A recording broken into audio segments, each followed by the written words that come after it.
Olá, estudantes da terceira série. Nesse vídeo vamos falar sobre a reestruturação do Japão no pós-guerra.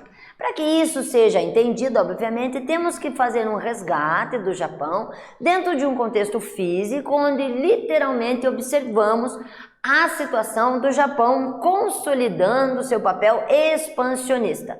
Sempre dentro dos primórdios da consolidação do Império Japonês, por causa da sua fragilidade territorial, sempre houve uma necessidade, um intuito, uma vontade de expandir territórios. Isso se percebe em vários momentos. Esses momentos, logicamente, vão culminar na Segunda Guerra Mundial, quando, formando uma aliança advinda da Alemanha junto com a Itália, se objetiva literalmente a expansão do território japonês para a região do continente asiático. Ciente de que o Japão é um conjunto de ilhas e queria essa extensão territorial estendida literalmente à parte terrestre do continente. Nesse contexto, obviamente, nós temos no lado oposto Estados Unidos e todas as regiões que nós chamamos os aliados.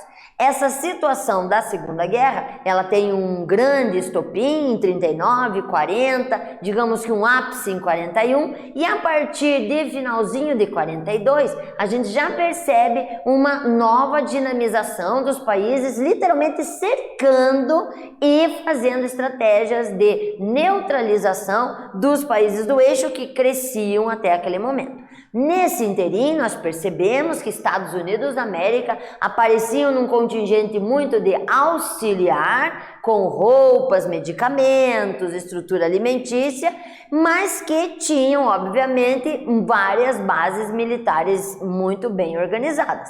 Uma delas em Pearl Harbor, destacado aqui, nas ilhas do conjunto havaiano, pertencente aos Estados Unidos, principalmente Pearl Harbor no sentido da ilha de Oahu, onde, próximo ao Honolulu, Pearl Harbor reside. Esta base estava ali tranquila quando literalmente o Japão, com o temor de que a estrutura norte-americana começasse a fazer parte efetiva da Segunda Guerra, deflagrou um ataque surpresa. E esse ataque surpresa, ao invés de deflagrar a possibilidade dos Estados Unidos deixarem então de participar da guerra, incitou mais ainda a entrada dos Estados Unidos efetivamente no que diz respeito à extinção do domínio japonês que se começava a consolidar em toda a região da área. Essa consolidação do final da Segunda Guerra, principalmente em território japonês, se dá quando os Estados Unidos deflagra as duas bombas atômicas nas cidades de Hiroshima e Nagasaki. Em agosto de 45 isso acontece e marca o momento histórico da utilização, em primeiro momento, das bombas atômicas literalmente no meio urbano. Até então, testes tinham sido feitos, mas não em territórios ocupados. Isso promoveu, logicamente, a uma nova instância de nova sistemática de guerra. E essa sistemática de guerra foi fechada na Declaração de Potsdam, quando literalmente houve a imposição, no sentido literal e militar, da rendição japonesa. Essa retirada, então, de todas as situações do Japão da Segunda Guerra Mundial, também fez com que os Estados Unidos começassem a observar o potencial estratégico do território japonês, visto que logo ao final da Segunda Guerra Mundial, uma nova estratégia bélica começa, que é a disputa durante a Guerra Fria. Então, a posição do Japão incitava que, se Estados Unidos conseguisse ter uma base militar no Japão, teria mais facilidade de chegar ao território soviético. Dessa forma, utilizou a ferramenta de que tinha sido deflagrado a situação da bomba atômica e instalou uma espécie de tutoria ao Japão. Esta tutoria desenvolveu no Japão uma nova dinâmica de estrutura econômica. Novos setores começaram a ser potencializados, principalmente o metalúrgico, o naval, o siderúrgico, mas também o ligado à informática. Dessa forma, nós temos o chamado milagre japonês, perceptível principalmente nas décadas de 60 e 70. Dentro dessa perspectiva, nós vemos um renascimento da economia japonesa, mas estruturado de uma dinâmica muito diferenciada, dando muito à concentração de novas fábricas, novas dinâmicas, novas formas de tecnologia e de crescimento industrial. E isso desponta o Japão no cenário mundial de uma maneira muito efetiva.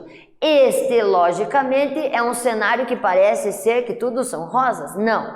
Ao final do processo, já na década de 90, percebemos que a construção dessa nova identidade japonesa não o deixou livre de sofrer com alguns resquícios.